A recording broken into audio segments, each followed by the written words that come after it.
procura di Verona, l'agente della Polfel che ieri mattina ha ucciso il 26enne migrante del Mali che armato di coltello stava per aggredirlo dopo aver creato il caos in stazione. Armato di 2 lunghi coltelli da cucina ed ubriaco ha seminato il terrore ieri sera a Vittorio Veneto. A dare l'allarme 2 passanti che sono riusciti ad evitare i fendenti hanno chiamato i carabinieri.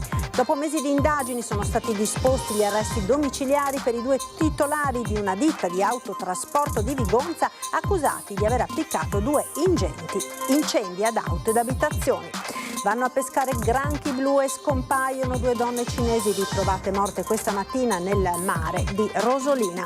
Tragedia ieri pomeriggio a Deserto d'Este dove una donna di 59 anni è morta dopo essere finita in un laghetto, indagano i carabinieri. Forza Italia continua nel territorio la campagna acquisti. A Treviso presentati 7 amministratori locali che da civiche passano agli azzurri. È la strategia del segretario Tosi in vista delle regionali. È Anguillara il paese che detiene il primato del gioco online in Italia nei comuni fino a 100.000 abitanti. Secondo il report di CGIL e Federconsumatori non ci sta la sindaca, redditi medi bassi, c'è un hacker. Buonasera e ben ritrovati con l'edizione del Veneto dei nostri telegiornali. Ed ora la cronaca. È indagato dalla Procura di Verona l'agente della Polfer che ieri mattina ha ucciso il 26enne migrante del Mali che armato di coltello stava per aggredirlo dopo aver creato il caos in stazione. 3 colpi di pistola, uno finito contro il petto del 26enne che avanzava con il coltello in mano. Il migrante a terra, morto, lo sconcerto e ora un fascicolo della procura destinato a riaprire un dibattito mai sopito. Eccesso colposo di legittima difesa è l'ipotesi di reato con il quale è iscritto nel registro degli indagati l'agente della Polfer che ha ucciso Diarra Moussa, giovane del Mali, che nelle 2 ore precedenti aveva messo sotto scacco l'area della stazione di Verona. Dopo il post di Matteo Salvini, quel non ci mancherà che ha fatto molto discutere, arriva dopo l'apertura del fascicolo anche la reazione dei sindacati di polizia. Ricordiamo, scrive Felice Romano, segretario del SIULP, che i poliziotti hanno pochi istanti per poter decidere come reagire di fronte a situazioni emergenziali e non lo fanno certo a cuor leggero. Il collega sembra essere stato costretto, ribadiamo costretto, a usare l'arma e ha immediatamente soccorso l'aggressore che stava morendo. Basterebbe questo, capire che sotto quella divisa c'era una persona dotata di un profondo senso di umanità che dovrà portare per tutta la vita il peso di quei brevi, drammatici momenti. La tragedia si è consumata al termine di ore di tensione. Alle 5:30 nel piazzale della stazione Porta Nuova, Diarra Moussa, migrante irregolare avviato verso un percorso di lavoro, ha aggredito 2 vigili impegnati nei rilievi di un incidente tra 2 motorini. Nello scontro l'uomo ha buttato a terra un agente per poi colpire alcune vetrine all'interno della stazione. 2 ore dopo il giovane si aggirava con un coltello in mano. Un assistente capo della Polfer gli ha chiesto i documenti ma il 26enne non ha abbassato la lama e ha continuato ad avvicinarsi. A questo punto l'agente ha sparato 3 volte. Il procuratore capo di Verona Raffaele Tito spiega: l'uccisione del 26enne è inserita certamente in un contesto di legittima difesa posta in essere dal poliziotto. Tuttavia le indagini sono ora orientate a valutare se vi sia stato o meno una condotta colposa. L'ipotesi colposa, fa presente il magistrato, si ha quando c'è una reazione di difesa esagerata. Non c'è la volontà di commettere il reato, ma viene meno il requisito della proporzionalità tra difesa e offesa. Il Partito Democratico regionale, intanto, con una nota di Vanessa Camani e Anna Maria Bigon, sostiene che da un lato non si può minimizzare la pericolosità della vittima, ma al tempo stesso risulta vergognoso l'ennesimo sciacallaggio della destra su questa vicenda. Il riferimento è anche alle polemiche sulla sicurezza in città sollevate dall'ex sindaco di Verona, l'europarlamentare e coordinatore regionale di Forza Italia Flavio Tosi, che pur stigmatizzando le parole di Salvini di ieri, si dice contrario a una indagine sull'agente. Questo fuori di testa, armato di coltello, aggredisce la polizia si difende. Per fortuna non si è ferito un poliziotto o qualche cittadino che non c'entrava nulla, che non vuol dire essere felici perché è una bruttissima cosa, però almeno le persone innocenti non sono state toccate da questa sciagura. Il punto è il prima, perché questo dalle 5 della mattina per 2 ore nella città di Verona, in pieno centro, questo ha fatto quello che voleva. È armato di 2 lunghi coltelli da cucina ed ubriaco ha seminato il terrore ieri sera a Vittorio Veneto. Ubriaco e armato di coltelli da cucina, s'aggirava per le vie del centro di Vittorio Veneto urlando frasi senza senso e minacciando i passanti, brandendo fendenti a destra e a manca. Serata di paura a Vittorio Veneto quando un uomo nella zona delle piscine della città ha seminato il panico tra i passanti e sono stati proprio alcuni testimoni della scena ad allertare le forze dell'ordine. Nel giro di pochi minuti i carabinieri sono arrivati sul posto ed hanno bloccato l'uomo. Si tratta di un 37enne residente a Vittorio Veneto che è stato fermato dai militari dell'Arma che sono stati chiamati ad intervenire perché questo soggetto inveiva in mezzo alla strada e durante la perquisizione hanno trovato 2 coltelli da cucina, quindi è stato denunciato per ubriachezza molesta e per il possesso di questi 2 coltelli. Non è la prima volta che episodi di questo tipo si verificano in città. La scorsa settimana un giovane con problemi di disagio ed in preda ad agitazione ha danneggiato numerose automobili parcheggiate. Sicuramente un applauso va alle forze dell'ordine che sono intervenute prontamente in questa situazione. Sa il fatto che questi episodi si stanno sviluppando in maniera continua nel nostro territorio. È vero che il soggetto interessato è un soggetto che ha problemi a livello psichico e noi stiamo attenzionando tutte queste realtà e attraverso l'aiuto, ripeto, delle forze dell'ordine e dei nostri servizi sociali cercheremo di far fronte a queste situazioni. E dopo mesi di indagini sono stati disposti gli arresti domiciliari per i 2 titolari di una ditta di autotrasporto di Vigonza accusati di aver appiccato 2 incendi ad auto ed abitazioni.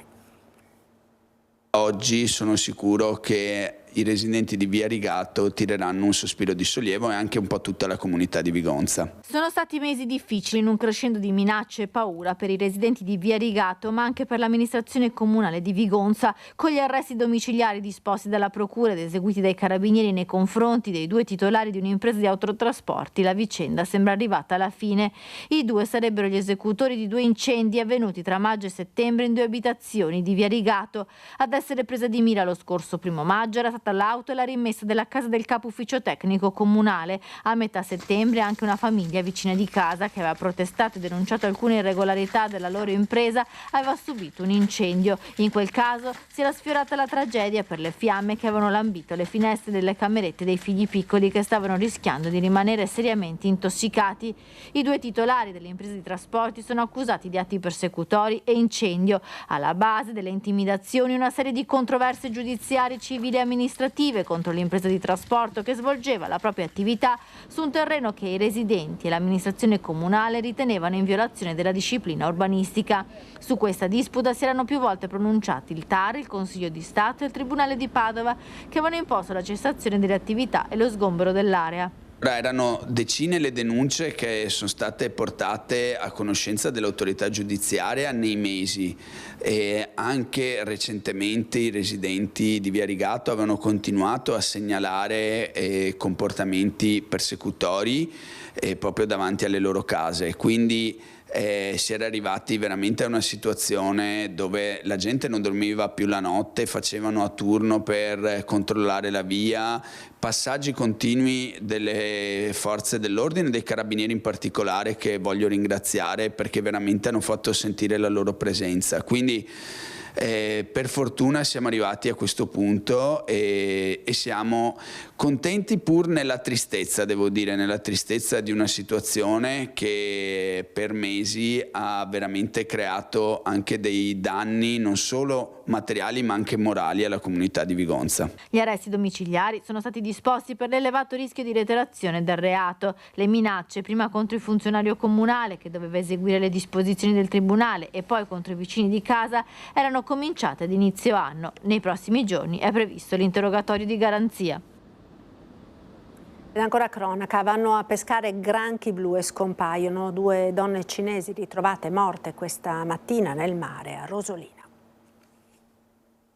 Le hanno ritrovate morte entrambe nelle acque antistanti il litorale di Rosolina. Si sono concluse nel modo più tragico le ricerche di 2 donne di origine cinese di 47 e 50 anni residenti a Rovigo che ieri pomeriggio si erano recate a pescare granchi blu in riva al mare nell'area del giardino botanico di Porto Caleri. Erano stati i familiari a lanciare l'allarme non vedendole rientrare. Le ricerche sono scattate intorno all'1 di notte ed hanno visto impegnati i vigili del fuoco, i carabinieri e la capitaneria di Porto che ha fatto alzare in volo l'elicottero da Sarzana.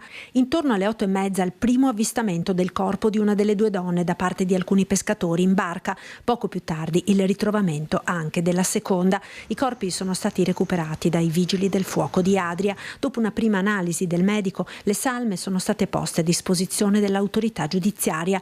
Non pare vi siano segni che possano far ipotizzare cause diverse dal tragico incidente.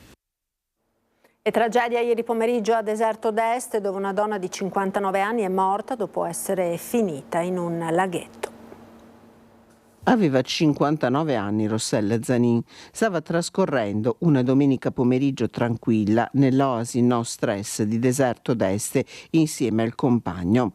Con il cane, a cui la coppia era molto affezionata e che qui vediamo nei video pubblicati sui social, Rossella si era avvicinata alle vasche artificiali particolarmente cariche d'acqua in questi giorni dopo il maltempo. Cosa sia accaduto nessuno è in grado di saperlo. Di sicuro la donna è finita in acqua rimanendoci per un tempo indefinito. Qui il suo corpo è stato notato da un passante che ha fatto scattare l'allarme. Immediati soccorsi, ma i sanitari del 118, nonostante lunghi minuti di rianimazione, non hanno potuto fare altro che constatare il suo decesso. Una notizia terribile in una giornata di sole. Varie le ipotesi sul tavolo degli inquirenti. I carabinieri in queste ore stanno sentendo le persone presenti nell'oasi per capire se la donna possa essere scivolata o se è stata trascinata in acqua dal cane al guinzaglio. Non si esclude neppure l'ipotesi del malore. La procura di Rovigo ha disposto il sequestro della salma. Sul corpo di Rossella Zanin potrebbe essere eseguita l'autopsia. Mattinata di passione in A4 per uno scontro che si è verificato nei pressi di Padova Ovest. Il tamponamento è avvenuto intorno alle 11 lungo l'autostrada A4 tra i caselli di Padova Ovest e Grisignano di Zocco in direzione di Milano, all'altezza della stazione di servizio di Limianella. Qui si sono scontrati 4 veicoli, 3 auto e un furgone carambolato nel fossato adiacente. Ferite in modo leggero 7 persone, ma a risentirne in modo pesante è stato il traffico, dato il numero di veicoli in circolazione nell'orario dell'incidente, con code chilometriche. Sul posto i vigili del fuoco di Padova, ambulanze del SUEM e anche l'elisoccorso. A condurre i rilievi gli agenti della polizia stradale. Tutto è tornato alla normalità intorno alle 13. È il piccolo comune padovano di Anguillara Veneta il paese che detiene il primato del gioco online in Italia nei municipi fino a 10.000 abitanti, secondo il report di Federconsumatori. Non ci sta la sindaca. Alle macchinette giocano? No, poco gente. E spendono tanti soldi al bar, per esempio? No, più o meno. È incredula anche Alessandra Buoso, sindaca di Anguillara Veneta, di fronte a simili dati sul gioco d'azzardo online per il suo paese. Eppure una cifra di 13.073 euro pro capite per poco più di 4.200 abitanti è scritta nero su bianco, riferita al 2023 nel report sull'azzardo online nei piccoli comuni italiani di CGIL, Federconsumatori e Fondazione Iscon. Così la prima cittadina. Noi Anguillara abbiamo uno dei redditi pro capite più bassi della provincia di Padova, si aggira intorno ai 18.000 euro, quindi facendo due conti, 18.000 meno 13 che si spendono per il gioco d'azzardo, rimarrebbe che gli abitanti di Anguillara vivono con circa 5.000 euro all'anno pro capite, cifra ovviamente irrisoria che farebbe confluire tantissima cittadinanza anche presso i servizi sociali, cosa che assolutamente non è. Sul podio Anguillara Veneta è seguita dalla trentina Cagliano, 2.000 abitanti, dalla bresciana Moniga del Garda, 2.600 abitanti. Al quarto posto il comune messinese di Castellumberto, con cui Alessandra Buoso è in contatto. Si tratta solo ed esclusivamente di gioco online da remoto, quindi non fa riferimento a slot machine, a gratta e vinci, a lotto e Nalotto, che sono tipicamente i giochi a cui si possono accedere facilmente anche in paese. Questo qua è solo il gioco da remoto, per cui se fa riferimento a un indirizzo IP sappiamo benissimo che il digitale ti permette di far sapere che sei in un posto e in realtà ti trovi in tutt'altro posto. Insomma c'è un hacker, lei si è rivolta alle autorità? Noi abbiamo assolutamente evidenziato, anche in accordo con il Comune del Messinese di Sicilia, abbiamo evidenziato questi dati anomali alle autorità giudiziarie che ovviamente faranno il loro corso e faranno le loro indagini nel merito. Un dato inquietante che potrebbe nascondere nelle pieghe nuove forme di riciclaggio di denaro sporco da parte della criminalità organizzata. Nel frattempo in paese regna l'incredulità. Non so nulla, è una cosa nuova. Certo che giocare così, insomma, coi tempi che corrono, insomma, ecco. Bisognerebbe pensarci un po'. Infatti. Spendere 13.000 euro? Per giocare online? Io non lo farei mai. E secondo te qualcuno ad Anguillara potrebbe farlo? Sì, ci sono dei pazzi che fanno queste cose, non solo Anguillara. Grande Vicenza, 12 comuni contermini riuniti a Palazzo Trissino per programmare le scelte future del territorio. All'incontro anche il sindaco di Treviso Mario Conte. In Veneto i sindaci condividono le buone pratiche e questa volta siamo venuti a parlare della nostra esperienza della Grande Treviso, che è una rete di comuni che mette insieme Treviso con altri 20 comuni per condividere politiche ambientali, sulla mobilità, sull'urbanistica, insomma sono davvero tanti i temi in contatto tra le varie municipalità e credo che questo possa essere uno schema per il futuro amministrativo, quantomeno a livello su scala regionale ma anche nazionale, che può far bene alle comunità e ai cittadini che le vivono. Il presidente dell'Anci Veneto ha portato così la sua esperienza di primo cittadino nella realizzazione del progetto Grande Treviso, un'esperienza preziosa a cui i 12 sindaci del capoluogo berico della prima cintura urbana intendono ispirarsi per realizzare una iniziativa simile. Un progetto per la Grande Vicenza potrebbe giustificare la richiesta di finanziamenti regionali, nazionali ed europei per ottimizzare le soluzioni dei problemi che accomunano le diverse realtà amministrative. Si parte con lo stilare l'elenco delle priorità. Noi pensiamo di partire dai temi da cui è partita anche Treviso, cioè la mobilità, in particolare la rete delle piste ciclabili, il sociale, le infrastrutture verdi, perché sono quelle poi che mettono insieme i comuni su cui è possibile fare squadra. A Vicenza si parla da una vita, da tantissimi anni della Grande Vicenza, finalmente c'è la possibilità concreta di renderla una realtà. Abbiamo voluto trarre spunto e stamattina confrontarci col sindaco di Treviso, il presidente dell'Anci Veneto Mario Conte, perché a Treviso questa attività già funziona, Treviso e Vicenza sono molto simili e per cui per noi può essere davvero un esempio da cui trarre ispirazione. Si parla di finanziamenti, si parla di progettualità, al momento è un po' prematuro pensare a quale sarà l'importo che verrà destinato, però insomma puntiamo molto sul fatto che può essere veramente una grande opportunità per i cittadini, per i comuni che magari soffrono particolarmente in questa fase storica. Siamo tutti determinati e soprattutto quello che mi è piaciuto quello che ha detto il Presidente Conte, che fa parte di questo gruppo di Grande Vicenza, le porte sono aperte sia in entrata che in uscita, quindi nessuno obbliga nessuno, dobbiamo essere tutti coinvolti e tutti convinti soprattutto di portare avanti questo progetto. E a Treviso Forza Italia ha presentato 7 amministratori locali che da rappresentanti di liste civiche hanno deciso di aderire al Partito degli Azzurri e alla strategia del segretario Tosi in vista delle prossime elezioni regionali. Alle elezioni regionali Forza Italia conta di avere liste competitive anche con esponenti civici in lista che diano una mano al progetto politico del centrodestra. Accordi con le liste civiche presenti nei comuni per contare di più in Veneto, soprattutto per le prossime elezioni regionali di autunno 2025 o il più tardi primavera 2026. Questa è la strategia di Flavio Tosi, presente a Treviso nel giorno dell'adesione del sindaco di San Zenone e di 6 consiglieri di diversi comuni della Marca al progetto di Forza Italia. Una strategia già testata con successo alle elezioni provinciali che ha portato 3 azzurri a Sant'Artemio. Forza Italia si è alleata con i sindaci civici e insieme si è ottenuto il 20%, più del 20% del risultato sulla provincia. Quindi vuol dire che Forza Italia è attrattiva verso chi non era iscritto ai partiti tradizionali del centrodestra ma si riconosce in questi valori. Un messaggio chiaro agli alleati, in particolare alla Lega, per dire che la presidenza del Veneto è tutt'altro che blindata dal Carroccio. In realtà in quella tornata voteranno la Puglia, voterà la Toscana, voterà la Campania, voterà il Veneto, altri 3 o 4 regioni minori. voterà il Comune di Verona subito dopo e la città di Venezia assieme e un'altra ventina di capoluoghi, e quindi i 3 leader del centrodestra si troveranno e troveranno una quadra. Sul piatto, oltre al suo nome, Tosi elenca gli attuali possibili candidati del centrodestra, sottolineando che mai come adesso i consensi faranno la forza. Se in quel tavolo Antonio Tajani riuscisse a portare la candidatura per Forza Italia, allora Flavio Tosi sarà il candidato governatore. Se toccherà alla Lega potrà essere Mario Conte, il bravo sindaco di Treviso, se non Alberto Stefani, coordinatore regionale, e se toccherà Fratelli d'Italia potrebbe essere il coordinatore regionale De Carlo, il senatore Speranzon, il ministro Urso, Matteo Zoppas che rappresenta il mondo dell'impresa, quindi insomma c'è l'imbarazzo della scelta.